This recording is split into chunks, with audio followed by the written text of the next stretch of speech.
Blessed day, everyone. So the topics I want to talk about in this video: 13 more persons arrested for breaking curfew orders, gunman gets cut down by cops, 1 man dead and 2 injured in Mandeville shooting, and more updates on the COVID-19 in Jamaica. So the first thing we're going to talk about is the gunman will get cut down. So it says, gunman cut down by cops, firearm seized during Clarendon shootout. 1 man was fatally shot and another injured during a reported confrontation with the police on the Content Main Road, Fourpath, Clarendon on Friday, April the 3rd. Police said 1 Taurus 9mm pistol with a magazine containing 1 round of ammunition was seized during the incident.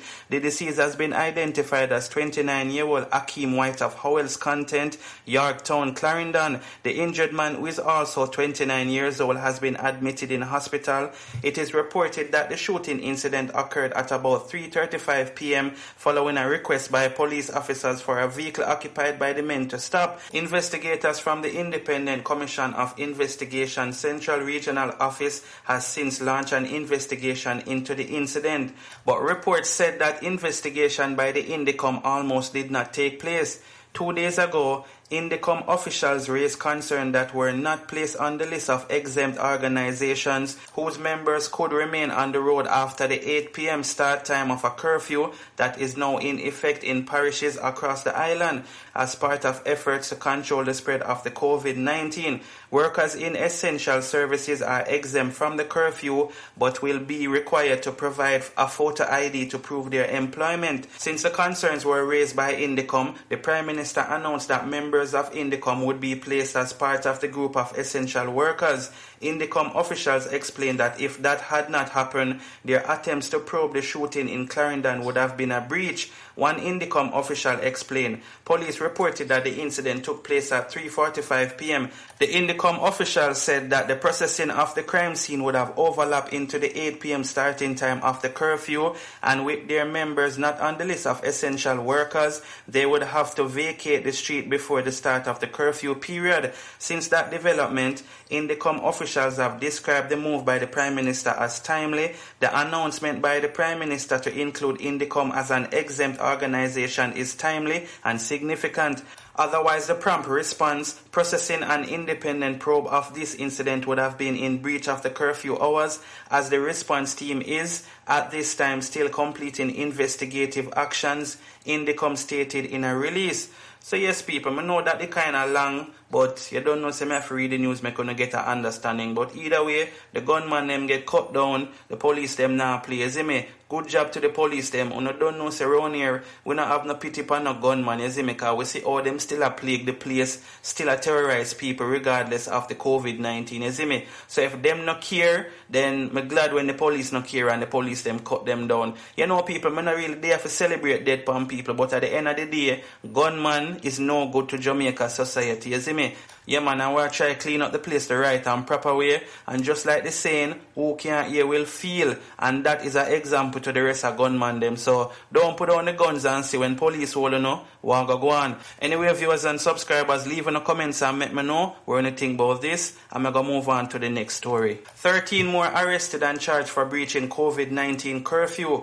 Police officers working in the Denham Town zone of special operation last night arrested and charged 13 persons for breaching the curfew order under the Disaster Risk Management Act. According to reports, the Denham Town Kingston 14 residents were arrested between 9 and 9:30 p.m. after they failed to heed several warnings to leave the public thoroughfare and retire to their private quarters. 2 teens are among the group. Charged are 18-year-old Shakira Weil, 20-year-old Robert Groves, 20-year-old Odane Wilson, 21-year-old Kaylan Bogle, 23-year-old Sidonie Fogo, 27-year-old Rosanna Ebanks, 27-year-old Devor Anglin, 36-year-old Tamara Brown, 36-year-old Susan Satchel, 45-year-old Rowan Wade, 61-year-old Cecile Witter, a 17-year-old girl, and a 15-year-old girl. The police are reminding persons that the curfew has been put out in place for public safety,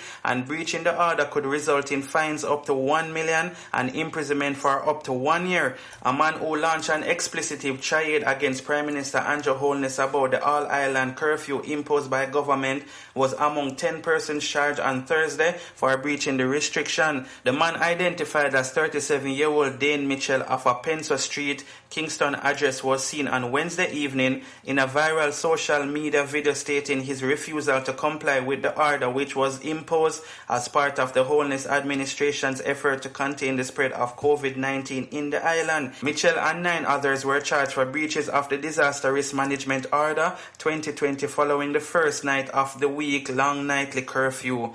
So yes, people, people just don't want to stay in them house after 8 o'clock. I don't know what's wrong with them people, Trust me, Jamaicans, we need to wake up and understand that this curfew was put in place for kind of help slow down the spread of the COVID-19. And it seems like no matter how much people tell them just don't want to hear. You understand? Me just feel like them enjoy being unruly. And some of them on the age 15 and, teenagers and all them thing there. And them just a follow, me I tell you, a lot of these teenagers, them just a follow the other people them what them say. So when them see some 30-year-old people and some 60-year-old people on the road, them are go follow. So basically, una not set no good example for the youths them. And it's just sad. But, the police, them a lock them up. I feel like said jailhouse I go see a lot of these people when I want to comply with it, you see me? And maybe the only way, if you get the message across, if you use somebody as a real example. And, people sometimes that you have to forget the message in a people's head, you see me? But leave in the comments and make me know what you think about, a lot of these youngsters and even some of the big people, them don't want to comply with the rules what Andrew Holness put out, you see me? Them no business about curfew. Them come out when them feel like, make me know anything about these people. I'm going to move right on to the next story. 55 cases of COVID-19 now in Jamaica. Jamaica now has 55 confirmed cases of the coronavirus disease. Ministry of Health and Wellness in a release on Saturday said the new additions are that a 74-year-old female from Manchester, who is the contact of a confirmed case, and a 63-year-old female from Portland, who is under investigation. They bring to 28 the number of imported cases and to 22 the number of imported related cases. 5 cases are still under investigation. So far, 30 males and 25 females have tested positive, ranging in ages from 12 to 87 years. The median age is 55 years. There are 39 persons in quarantine in a government facility. 55 persons are in isolation. So yes, people, I just come for go now update. I still have to big up Andrew Holness. I still have to big up Christopher Tufton, Nigel Clark, all of them people. You see me, because I feel like they are doing a good job. Even though I see a lot of persons, they must say certain things about Andrew Holness. But guess what the reason why they must say so? Because no matter what, them have to bring politics in a certain thing. At the end of the day still, Andrew Holness just try to save the country, His own man say, people, this not have nothing to do with politics, because COVID-19 doesn't care if you're PNP, Labour Right, NDM, it not really business, you see me? So when I see some people and make some remarks in the comment section, I just laugh and say, them people that just love bring politics in everything. Like me see a man comment about Andrew Holness now the nothing, him just greedy and them thing there. If you feel like him now the nothing, while other countries are praise Andrew Holness, well, not praise him, because God alone praise, but other countries are say, yeah man, Jamaica is doing a good job, you understand? If you are going to say so, that means you just definitely do not like Andrew Holness. So again, I have to big up Andrew Holness and, him team, they are doing a fabulous job, and hopefully we can just conquer this COVID-19 thing. But viewers and subscribers, leave in the comments as me say and make me know what you think about this. I'm going to move right on to the final story. Man dead, 2 injured in Mandeville shooting. A Jamaican man is dead and 2 people reportedly hospitalized following a shooting incident on Rembar Close off Manchester Road in Mandeville Saturday night. Locals said the shooting took place before the 8 p.m. curfew imposed by the government to contain the spread of the COVID-19. At minutes after 10, when the observer online arrived after the cops was still at the scene as police carried out their investigation. One resident spoke out saying he tried to get home before the start of the curfew but was barred due to police cordoning off the area. I run taxi and 7:45 me reach my street because me I try reach in before the curfew. Me surprised when me see crime scene tape and police. Right now me stranded out on the road until the police them finish them work. Is a one way in and a one way out. So me stuck here, he said. So yes, people, very sad and unfortunate situation. It almost coming like the gunman them a try beat the curfew time, you see me, cause remember, you know, people, all of this happened minutes before the 8 o'clock curfew time, you see what I say? Or maybe it could have been coincident, but why me not think so is because them gunman I know say 8 o'clock everybody gone at them yard. So I feel like say all of this was planned, if you don't understand what I say. But as I say, people, very sad, and it's like them man are definitely just, you know, nothing to stop them people, and boy, I don't know what to say. But leave in the comments and let me know anything about this. And remember, people, stay safe until I drop the next video. I'm out.